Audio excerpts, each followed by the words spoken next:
sellainen kaikkein mieltä ylentävin. Ehkä vähän hämmentävä, mutta mä luen sen teille.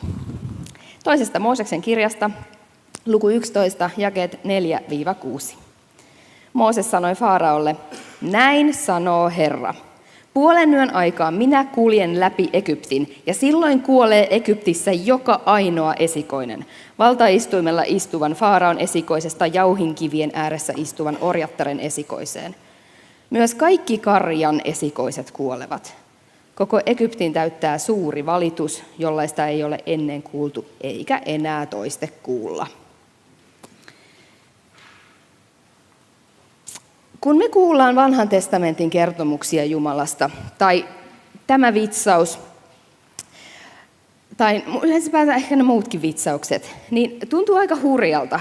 Ja varsinkin tämä viimeinen vitsaus, tämä on sellainen, että miksi Jumala haluaisi kuolemaa? Et eikö kaikki se, mitä me ollaan Jumalasta ymmärretty, niin on nimenomaan sitä, että Jumala haluaa elämää, Jumala haluaa hyvää, ja hän haluaa, että kuolema loppuu. Ja nyt Jumala sanoo näin.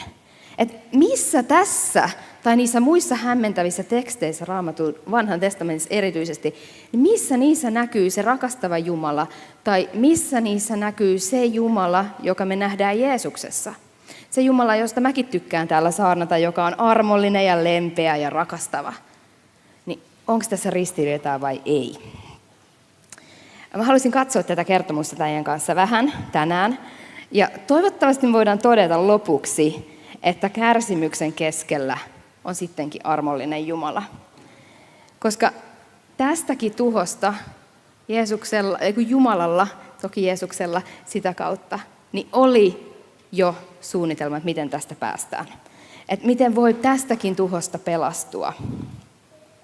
Näiden tapahtumien aikaan Israelin kansa eli orjuudessa.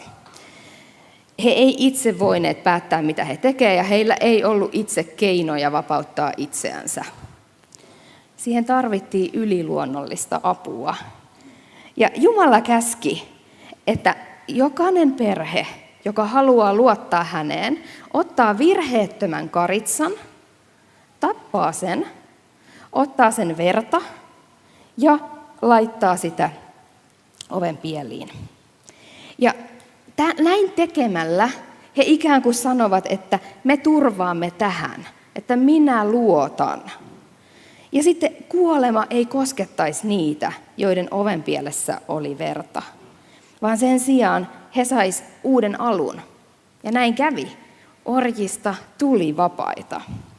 Ja tästä kertomuksesta mä haluaisin nyt nostaa 5 pointtia aika nopeasti ja lyhyesti, jotka mun mielestä liittyy ei vaan tähän kertomukseen, vaan myös suoraan meihin. Mä ajattelen, että me voidaan oppia jotain tästä. Ja sitten, koska meillä on tänään ehtoollinen, niin toivottavasti tämä myös teidän mielestä, koska mun mielestä tämä linkittyy myös tähän ehtoolliseen, niin toivottavasti te löydätte niitä linkkejä myös. Ensimmäinen pointti, mä oon laittanut sen nimeksi orja. Ja mulla on aina joka pointtiin joku raamatun teksti, mutta mä en lue niitä, niin ne tulee tuonne taululle tai näytölle. Orjaa kuvaamaan mä otin tällaisen ketjun. Se kuvaa sitä, että sä et ole vapaa, vaan että joku muu päättää sinusta ja mihin sä menet, mitä sä teet. Israelaiset, niin kuin mä sanoin, he oli Faaraon orjia.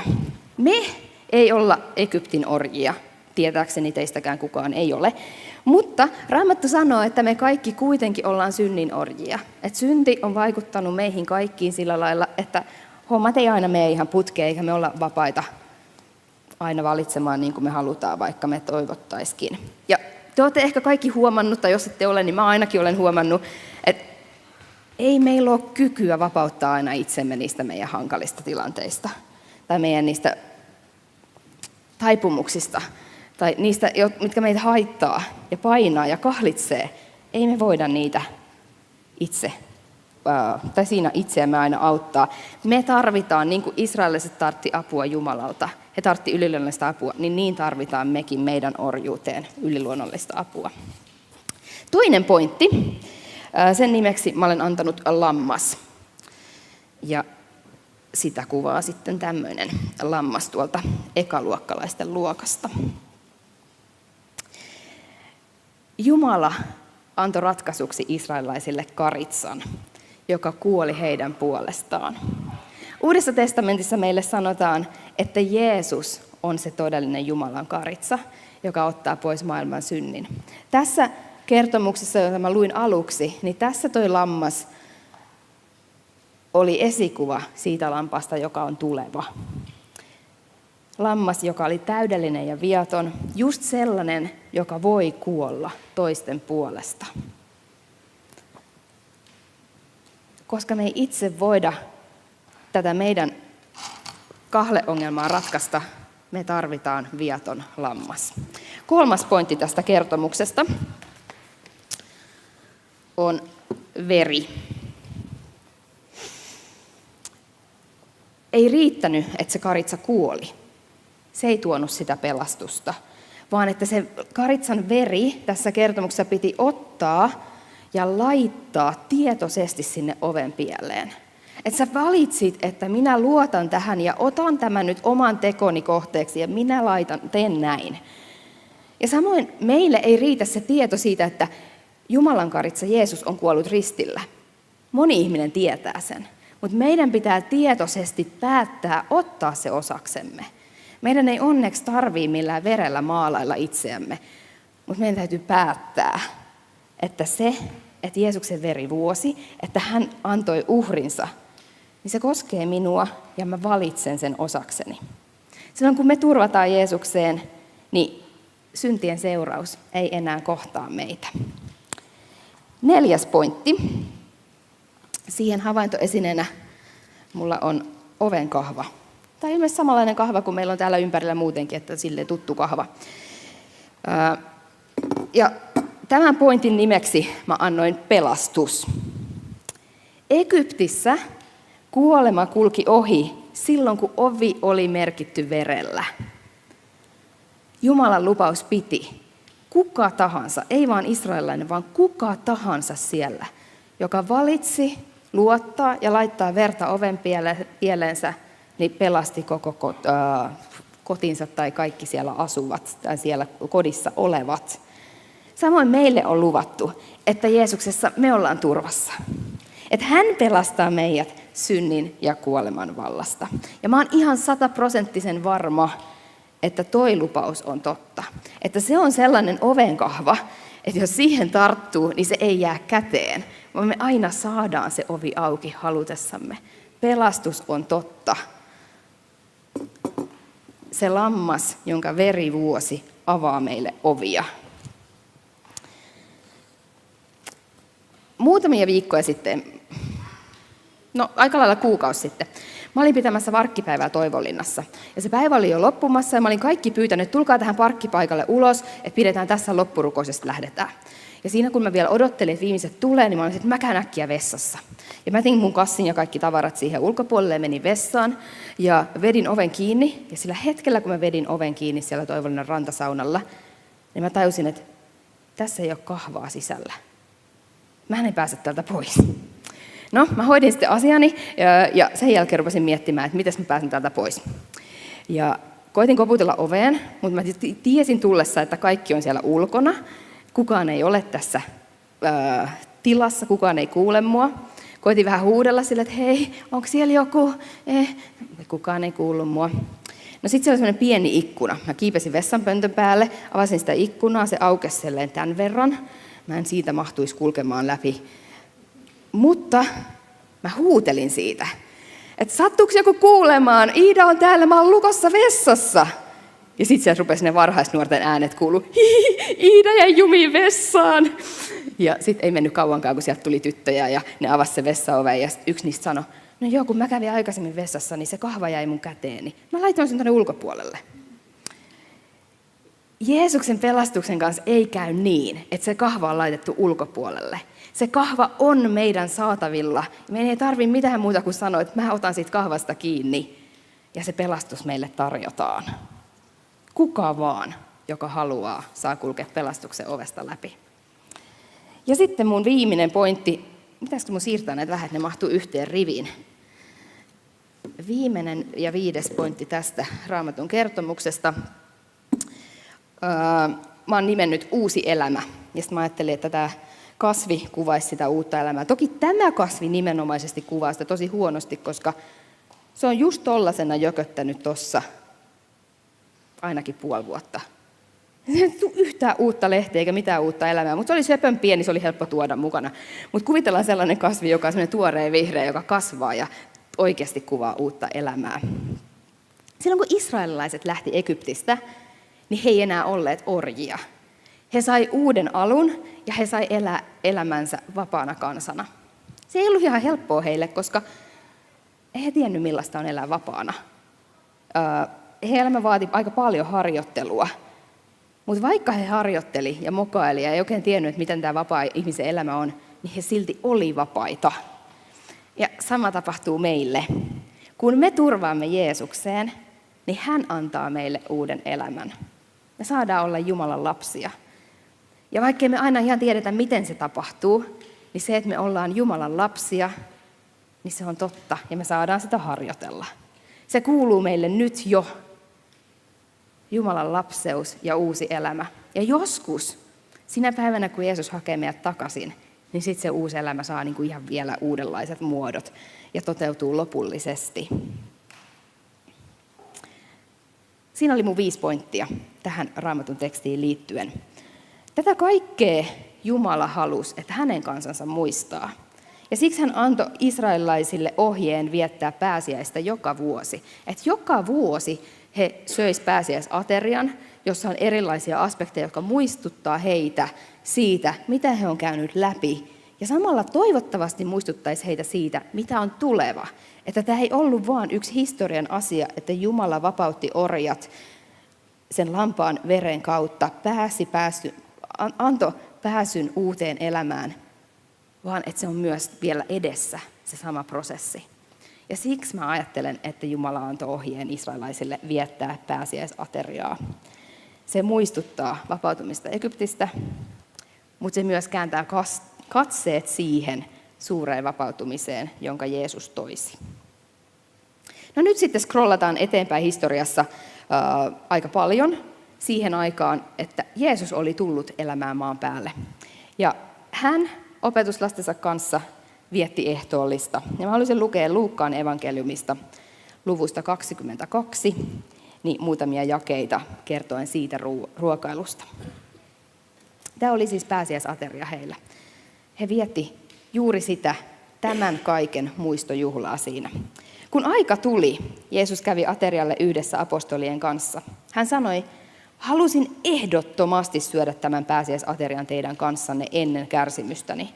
Minä sanon teille, etten enää syö pääsiäisateriaa ennen kuin odotus täyttyy Jumalan valtakunnassa. Jeesus tarttui maljaan, lausui kiitosrukouksen ja sanoi, ottakaa tämä ja jakakaa se keskenänne. Minä sanon teille, etten koske viiniin ennen kuin Jumalan valtakunta tulee. Sitten Jeesus otti leivän ja lausui kiitosrukouksen. Hän mursi leivästä paloja ja antoi ne oppilailleen ja sanoi, tämä on minun ruumiini, joka annetaan teidän puolestanne. Tehkää tämän minun muistokseni. Aterian jälkeen Jeesus otti maljan ja sanoi samaan tapaan, tämä malja on uusi liitto minun veressäni, joka vuodatetaan teidän puolestanne. Nyt Jeesus yhdisti sen pääsiäisateria perinteen vielä selkeämmin hänen itseensä ja hänen tarjoamaan pelastukseensa, siihen mitä hän tulisi tekemään. Ja mä en tiedä, tajusko opetuslapset tuossa kohtaa, että Jeesus todella tulee kuolemaan heidän puolestaan. Luultavasti aika monet niistä opetuslapsista edelleen ajatteli, että Jeesus tulee taistelemaan heidän puolestaan ja tulee uusi hieno valtakunta. Ehkä jotkut oli tajunnut, että hetkinen, Jeesus puhuu kuolemasta. Mutta oli miten oli, Jeesus tässä kertoi heille, että hän tietää olevansa se todellinen karitsa. Jeesus tiesi, mitä on tulossa. Ja samaan aikaan opetuslapset ehkä sitten pohtivat lähinnä sitä, että kuka onkaan suurin ja kuka saa parhaimman aseman ja kaikenlaista. Eikä he ehkä olleet kovin valmiita vielä palvelemaan toisiaan. Ja Jeesus teki, ehkä just sen takia, että hän tiesi, missä kohtaa prosessia opetuslapset on, niin Jeesus teki jotain aika odottamatonta. Hän nimittäin riisui viittansa, otti vadin ja pyyhkeen, ja Johanneksen 13.5 sanoo, sitten hän kaatoi vettä pesuvatiin ja alkoi pestä oppilaittensa jalkoja. Hän kuivasi jalat pellavaliinaan jonka oli kietonut vyötärölleen. Tämä, mitä Jeesus teki, oli palvelijan työ. Siihen aikaan ei ollut sellaista, että hei, että kiva kun tulit meille käymään, Jani, että mä pesen sun jalat. Vaan oli silleen, että kiva kun tulit, tuossa on toi mun orja, joka pesee sun jalat. Et ei se mennyt sillä lailla, että kuka tahansa meistä menee ja palvelee toisia. Nyt kun meitä pyydetään, että menkääs kohta jalkojen pesuun, se voi tuntua aika vieraalta, koska me ei olla totuttu pesemään toistemme jalkoja.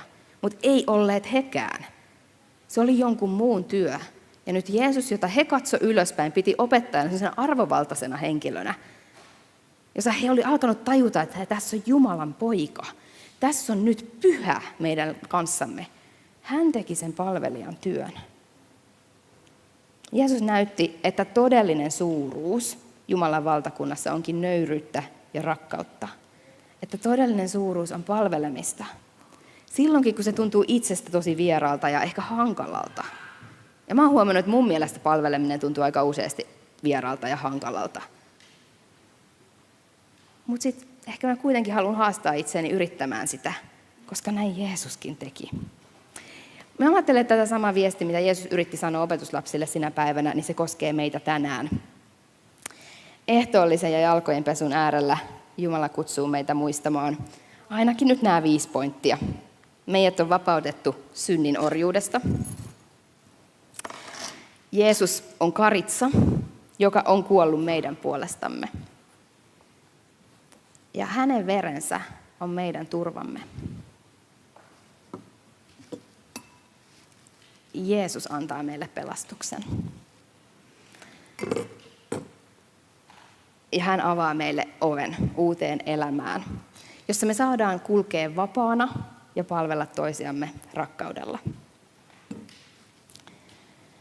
Kohta me lähdetään jalkojen pesuun. Ja kysymys, mitä me kaikki joudutaan nyt miettimään, on se, että olenko minä valmis ottamaan vastaan Jeesuksen rakkauden? Olenko minä valmis antamaan symbolisesti nyt sen veden, pestä pois se kuona minusta, mikä taas on kertynyt, ja todeta, että olen vapaa? Ja olenko mä valmis palvelemaan muita? Olemaan Jeesuksen käsinä, tekemään sitä jollekin muulle. Ja sitten me palataan tänne takaisin ja saadaan nauttia tämä leipä ja viini, niin silloin me voidaan muistella sitä, mitä Jeesus on tehnyt ja mitä hän tekee meidän kanssamme just nyt. Eli me muistetaan se, mitä Jeesus on tehnyt, menneisyys. Me muistetaan se, mitä Jeesus tekee just nyt, tämä nykyisyys. Ja me muistetaan tuleva, mihin Jeesus on meitä viemässä. Joku päivä hän syö meidän kanssa ehtoollisateriaa tai pääsiäisateriaa Jumalan uudessa valtakunnassa. Mä aloitin kysymällä, että missä vanhassa testamentissa tai varsinkin tässä viimeisessä vitsauksessa näkyy sama armollinen Jumala, kun me tunnetaan uudessa testamentissa. Niin mä itse olen sitä mieltä, että kun näitä symboleja lähtee purkamaan, niin kyllä sieltä löytyy se armo. Kyllä sieltä löytyy se Jumala, joka haluaa hyvää ja rakastaa. Hän on pyhä, mutta hän on myös loputtoman armollinen.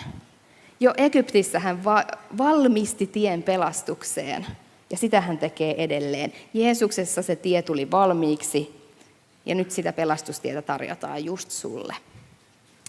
Ja mun kysymys sulle on, että mikä sun vastaus on tänään? Mun ei tarvitse tietää sitä, mutta kerro se ylöspäin. Pidetään rukous. Taivaan Isä, kiitos siitä, että sinä olet loputtoman armollinen. Kiitos, että sinä olet hyvä. Kiitos, että kaikki pahuus ja synti, joka kahlitsee meitä, ei kahlitse sinua, vaan että sinä, puhdas ja tahraton, lähetit Jeesuksen, joka kuoli meidän puolesta, jonka veri pesee meidät, joka avaa meille oven pelastukseen ja uuteen elämään, jo nyt ja tulevaisuudessa. Ylistys sinulle tästä. Jeesuksen nimessä. Aamen. Nyt lähdetään jalkojen pesuun. Meillä on tuolla luokkahuoneita koulun puolella. Sieltä löytyy luokka naisille ja miehille ja sitten myös, jos pariskunnat haluaa pestä yhdessä. Me uskotaan adventtikirkossa uskovien ehtoolliseen, eli jokainen joka haluaa, niin saa osallistua. Sinun ei tarvitse olla seurakunnan jäsen. Lapset, jos haluatte tulla katsomaan tai osallistumaan vanhempien kanssa, saatte tulla lapset sinne. Tai lapset voi odottaa täällä. Jos joku kokee, että ei halua osallistua, niin voi odottaa täällä. Ja mä silloin kannustan teitä, että käyttäkää se aika vaikka toistenne puolesta rukoiluun, jotka jää tänne. Mutta toivottavasti mahdollisimman moni ottaa haasteen vastaan, antaa itsensä tulla pestyksi ja saa toimia käsinä jonkun toisen pesemisessä. Nähdään tuolla ja palataan sen jälkeen takaisin tänne.